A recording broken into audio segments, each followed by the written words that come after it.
Welcome to the More Than Anxiety podcast. I'm Megan Devito, and I am the life coach for women and teenagers living with anxiety who want more out of life. I'm here to help you create a life you love to live where anxiety isn't holding you back.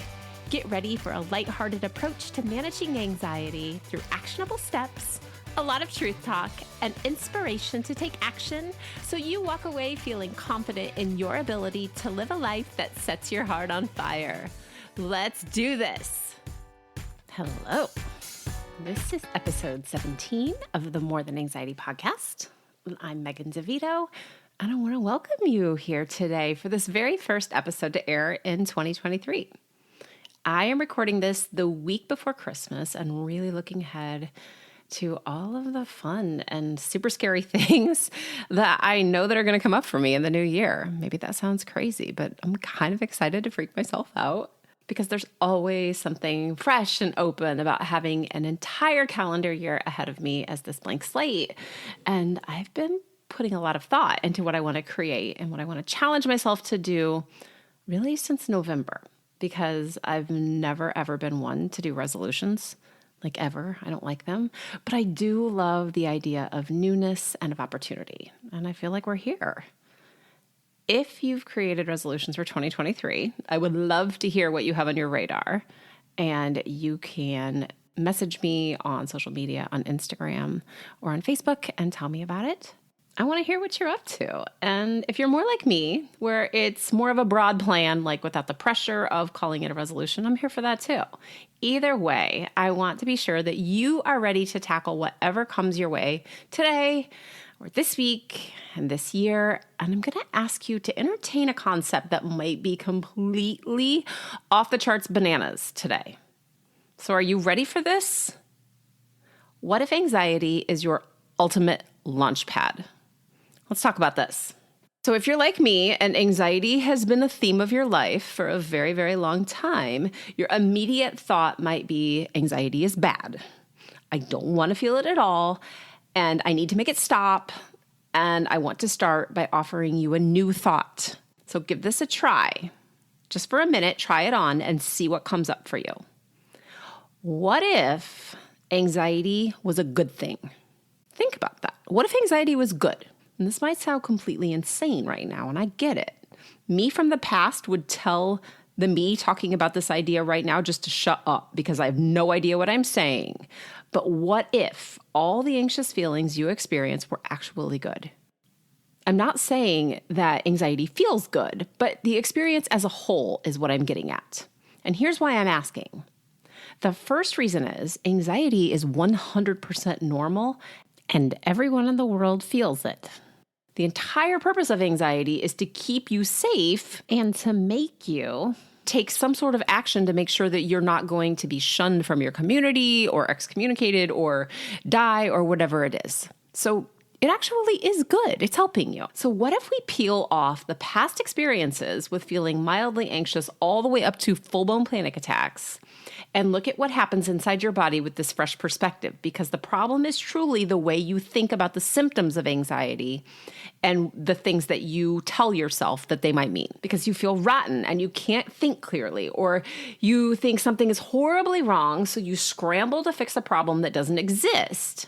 When truly the only real problem is the way you react when your heart starts to flutter, or maybe it starts to pound. Maybe you feel dizzy or your breathing changes, and whatever else your body likes to throw out there as a symptom for you, because there's a ton of them. Instead, you're going to have to trust me on this. I know it might sound like a stretch right now, but I'm absolutely living proof, sitting here talking to you, telling you that it's possible, and it's not just me, it's thousands of other people. We're all just a big collective proof here. And I know that something about anxiety makes us feel like this special snowflake, that obviously I am the biggest winner of the anxiety game or the biggest loser, however you want to think about that. What if the one thing that has to change when you're looking to stop anxiety or to feel better is only your thought about what is going on? Because that's it. Anxiety is absolutely how you think about your body and how it feels. And this is true for people with high functioning anxiety, to panic attacks, to people with trauma, people who have mild or everyday anxiety, every single bit of it. So I want to be clear here that there are people who have trauma in their past that makes anxiety different. And for those people, resolving that trauma is crucial in moving forward in their life. For example, if you were in an accident or you experienced something really tragic in your life and it is stuck in your nervous system as a reoccurring issue, like it's always happening over and over again. Every time you get triggered, it comes back. Yes, you need to talk with someone about that. For other people, for example, for me, I don't have that situation. I had a major health anxiety disorder for years, but not any specific trauma related to it. Obviously, something made me anxious, but it was not a gigantic event. In my experience, dealing with my own anxiety, I didn't have to work through an event. I just had to learn to recognize the symptoms. I also want to offer that there are a few different viewpoints on trauma being the only instigator of anxiety or of an anxiety disorder, and I'm not completely into the idea of everything falling into the trauma category. And I think I tend to leave the word trauma for things that I would consider bigger events. What I'm saying here is I don't attach that definition to things that might be regular occurrences for a lot of people. For example, in the situation I just shared with you about myself, even though I did not have what I would consider a traumatic experience, a accident or a fire or a bad storm or whatever that experience would be, some people would say whatever did cause me to feel anxious would be trauma. And perhaps that's true. I just personally don't like to attach that sticker to everybody's circumstance because that means everybody has trauma. And unfortunately, what I've seen happen with some people is that we can take that sticker and it can become a crutch. Not negating the fact that some people do have it, but what if we just treat it the same? So if your definition is different, that is totally okay. I'm not about defining anxiety and what trauma is or isn't, because the truth is, either way, you start feeling better when you learn how to listen to how your body feels, then change your thoughts or your response to the feelings. So when I'm coaching someone who's working through anxious feelings or even stress, I know that step one is always to make friends with that nasty feeling.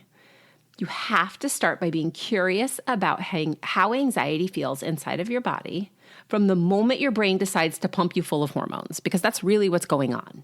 When you're able to label your anxiety as just anxiety and you take those feelings and categorize them as something that is definite and not wishy-washy, what you're doing is you are giving your brain, one, familiarity because it knows what anxiety feels like, and two, you're giving it certainty. The brain loves certainty and it loves familiarity. Your anxiety a lot of time is just because your brain's offering up all these scenarios that aren't true. It wants something definite because once it's definite, you can deal with it. So saying this is anxiety, this is definite, you've taken part of the steam out of the anxiety. You've taken away some of its energy. Instead of trying to figure out what else could be going on and then reacting again and fighting, then trying something else, then Googling or whatever, you've immediately cut off the typical search for answers that happens when you're looking for what do I do because I feel so bad. The part that can feel sticky here is that while you're searching for certainty or absolutes, they are a myth. In every single part of life, certainty is not ever certain. We like to pretend it's certain. It makes us feel good. And we can say, there's that phrase, the only thing certain is death and taxes, but that's not even true because you could still be alive longer than you think and maybe there's a tax rebate.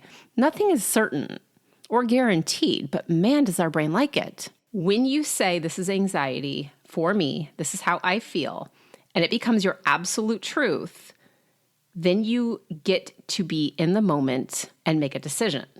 And you just created a launch pad. You took the feelings that feel overwhelming or terrifying and this dead-end process of trying to figure out what to do with how you feel, and you created a spot for growth because you just interjected a pause or a recognition of some form of truth. This is anxiety, period. You're ready to launch. This is a big deal. This is exactly what I mean when I say recovery starts in an instant. That was the instant. It's a conscious decision that you make over and over to teach your brain that nothing is actually wrong and you're safe even when your body still feels like crap. And yes, I know it feels really uncomfortable at first, but this is exactly why we keep making that same choice to label it and to respond to it instead of reacting. Because as you continue to do this, your brain catches on. And it starts to rewire itself to find sufficiency in those feelings of anxiousness. Like, oh, I know what this is. I don't really like it. It feels nasty, but I get it. You start to know that those feelings don't mean anything, but they have unlimited power because they call you to intentional action. And you get to choose either reaction that fuels the anxiety or a response that moves you forward. And this is where you take off. So we've got the launch pad and now we take off. When you recognize that your body is anxious and you allow that feeling to be there without it meaning that you need to stop the feeling, but listen to it instead, you get to open the door for curiosity. Sometimes your body will give you this sneak attack of adrenaline every once in a while, just completely out of the blue. When you call the feeling anxiety, you can work it out by letting it go and to burn itself off in a pretty short amount of time. I would say sometimes 2 minutes, sometimes 10 minutes. But I heard this quote on someone else's podcast, and actually the podcast was The Anxious Truth, and it's a fantastic podcast. I totally recommend that you check it out, and I'll put it in the show notes. But the question was, if you're anxious but you don't feel anxious, are you actually anxious? So if your body feels anxious and you don't recognize it as a danger or as a problem, do you actually feel anxious or do you just feel the effects of cortisol and adrenaline? Because that's really all it is. So when your body gives you this sneak attack of adrenaline or cortisol, just like out of nowhere, when you've called the feeling anxiety, you can work it out, let it burn itself off, and you can actually roll your eyes at it and move on to whatever you were doing without going down that rabbit hole of trying to solve for something. Because remember, there's really nothing to solve for. It's just hormones in your body playing tricks on you. The same thing is true when there's a thought that makes the alarm center in your body go off. And I've talked before about anxiety being a false alarm. And I used the example of a smoke alarm in your house going off for burnt toast instead of an actual house fire. So I've been using this myself more often lately. I'm 47, and at the age that I am, anxiety can just fly in every time your hormones decide to shift, which is a lot. This also is true for teenagers who are going through puberty. This is true for pregnant women, or this can be true whenever we just get hormone whiplash. And guys get hormone whiplash too. It's not just women. So I'll find myself feeling anxious. And I've noticed even more recently, I'm just really curiously looking for a thought. Like, I feel this way, and I have no idea what happened to make my body feel this way. Your brain is super fast and sneaky. So if it detects something that was a past trigger for you, it'll still give you that flick of hormones. The only thing is, it doesn't mean anything anymore. So I'm starting to find these little thoughts here and there, but I really have to dig for them. Let me be clear, this isn't something that you need to do. It's just something that I find myself doing right now. And I'm able to maybe identify them, but it takes some effort. And I usually find that they come from some old trigger, but the difference is that they don't really matter anymore. I'm like, oh, well, that's what it was. So that's over. And then it just moves on. And so the question sometimes that I'll get from people is, but does this mean I'm always going to feel anxious forever? And the answer is yes, but also no. And back to that quote that I heard on The Anxious Truth. If you're anxious, but you don't really recognize it as anxiety, does it matter? The answer is no. This is what I assume the rest of the world does. So here we are, we're ready to launch, right? You've got your launch pad, we're ready to go. We're calling it out, we're saying, here's what it is. The alarm goes off, and that's it. That's it. I'm seeing more and more all of the time what the problem was in my past and how it's such a giant nothing burger. This is just the goal, and you have control over this outcome. So the ultimate goal here is to be able to allow those feelings to be there without being a problem to solve or a right answer to find or a meaning.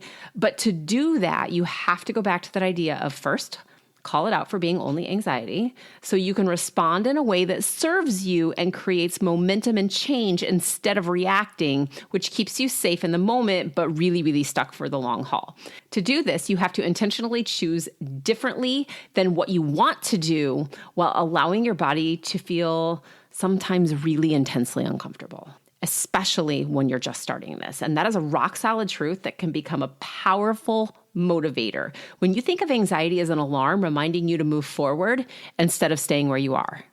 Anxiety turns into excitement with the change in thought. So if the thought is, I'm really anxious to go to this party, and the thought is, I'm scared to death someone's going to talk to me or I'm going to make an idiot out of myself, then yes, I'm feeling very anxious about this party. But in the same sentence, I'm really anxious to go to this party could mean I'm really excited for what could happen at this party.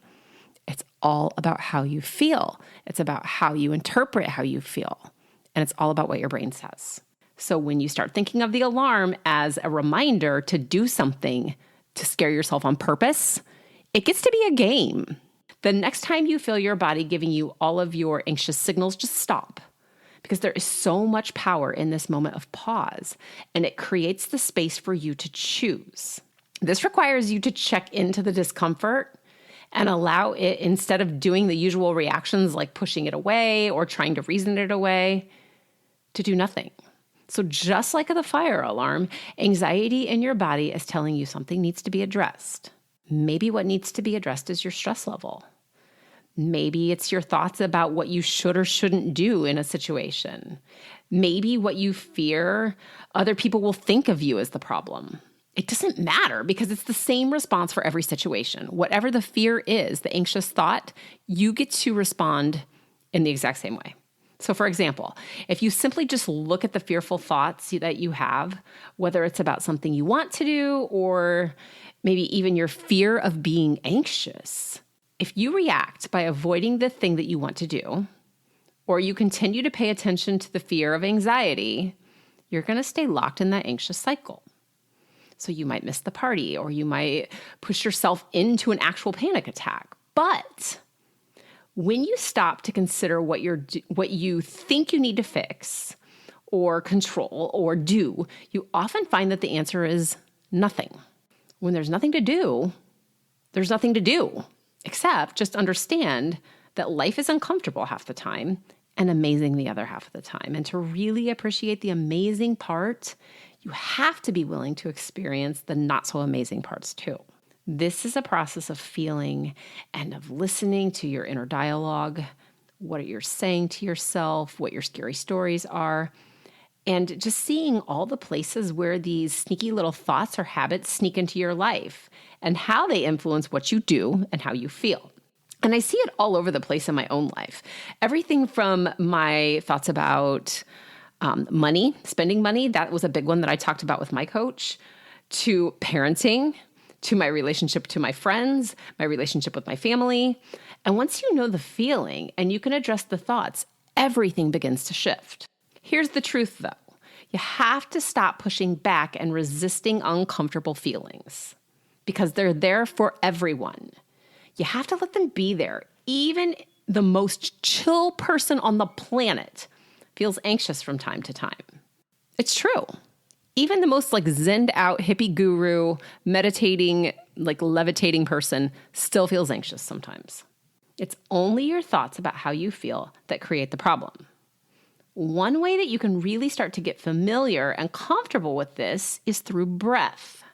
And I feel like there's a giant eye roll coming from some of you, and I get it. Because when I started working with the therapist back in college, and when I started really trying to understand how I could feel better, I thought that breathing was just a load of crap, honestly. After all, we're already breathing, right? And we still feel anxious, so that's not the answer. But what I learned was that I was just doing it wrong.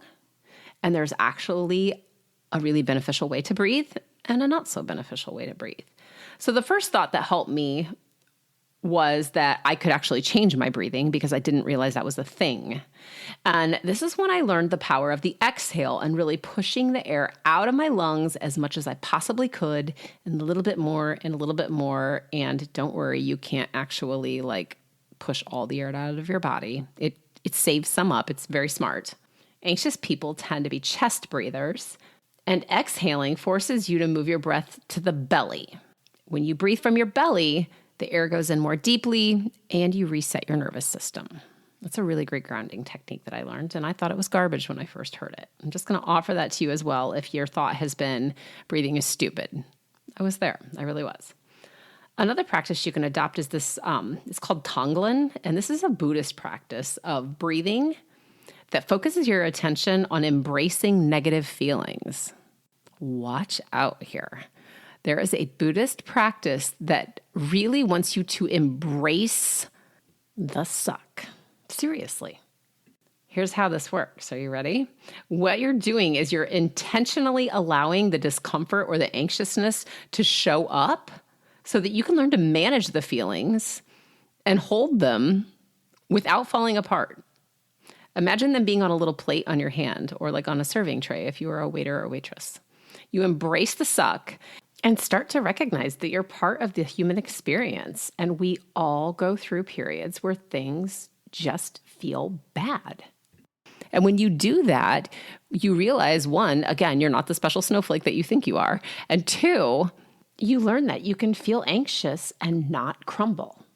So you bring it in on purpose. I feel anxious. I feel horrible. I feel this. I'm just going to hold it. And you exhale contentment or calm. So breathing in horrible, taking in all of the horrible feelings, and then I'm going to exhale calm. I'm going to push it out. You get to learn to recognize that those feelings, whether they're good or bad, are going to come and go. It's fluid. So I sometimes like to picture my breath as a rocking chair or one of those giant ships at an amusement park. Do you know what I'm talking about here? Where it goes like really high in the air and it swings back and forth. So sometimes I picture when I'm breathing in, I rock the ship up on one side and then I exhale and it rocks back to the other. And I just picture it kind of like that big ship rocking at, I don't know, for me, like Cedar Point. So the breath and how you feel is never stationary. Your anxiety is never stationary, and there's always motion. And with that motion comes change. I know for some of you, the idea of sitting with anxiety or any other negative emotion might feel really scary and even impossible if you're listening to this. And I want you to know that creating that space that allows you to do nothing and that only requires you to not take action is really simple and really powerful, and it takes time. When you give your emotions the attention and the space that they need to process and to move through, you are allowing your brain and your body to shift its energy from fight or flight to love and power. Because anxiety takes up so much energy. And one of the things I see happen in myself and in my clients is their energy shifts and space starts opening up all over the place in their lives, from their relationships with their spouses to their kids. They have more creativity at work. They've got more energy to move their bodies and to go hang out with their friends. So I just am curious, what would you do with all that extra energy? Think about how much energy it takes to be anxious and how exhausting it is. It's a really fun thought to entertain because the ideas are limitless and it's all just right there waiting for you to launch. So I want to recap this process and just go over again exactly what I did when I started my recovery and how I help my coaching clients and what this would look like for you when you decide that you're in. First, you have to decide to let go of your story. Telling yourself that you're born to be anxious, that you've tried everything, that it's too hard, that will keep you right where you are right now. When you say it, that is who you are. You'll stay anxious and defeated and frozen in the past, just like you have. But this is 2023, and you are ready to level up. So if you decide right now just to go all in, that's where it's at. Decide you're going to do what it takes. That's step one. Next, learn what anxiety feels like in your body. Get super curious and not judgmental. Knowing that anxiety is a normal feeling and that how you choose to respond as soon as it shows up takes its power away. It becomes a non-issue. And when it's a non-issue, there isn't a problem to solve. You just have to make friends with it and make friends with that feeling before you can trust the feeling and trust yourself. Imagine being able to trust yourself when you feel anxious. what kind of difference is that? I'm just going to tell you that it's every difference in the world. And finally, you have to choose responses instead of reactions that don't solidify your fears. This is where coaching is invaluable because you get to see progress in your recovery by doing the things that you want to do anyway without anxiety getting in your way. So a quick example of this would be something as simple as choosing to say, so what, when you start to feel that you're going to panic, or to refuse to Google something when the urge to research a thought or to look for statistics pops up. And I'll be honest, I know this might sound like a big ask, but the shift that happens when you understand why your body feels anxious and you know that you are safe is incredible. You can do this. I can help you. I want to leave you with an invitation to step into everything that is in store for you. The opportunities for fun with your family or with your friends or with your job or the trips that you want to take, whether you want to go across the country or around the world or just to the grocery store by yourself. And for the space or the energy that really comes with letting go of fear and the story that anxiety is telling you, you can do this in one single moment. You decide to step in, and this right now can be your day one. You can schedule time to talk with me about working together by going to megandevito.com/work with me or by clicking the link in the show notes. All right. That was a lot of truth. And I want to know how you are going to launch in 2023 or whenever you're listening to this episode. Make it a great day, and I'll be back next week. I hope you enjoyed this episode of the More Than Anxiety podcast. Be sure to subscribe and leave a review so others can easily find this resource as well. And of course, when you're ready to explore coaching with me, jump to the show notes, click the link, and schedule time for us to talk. See you soon.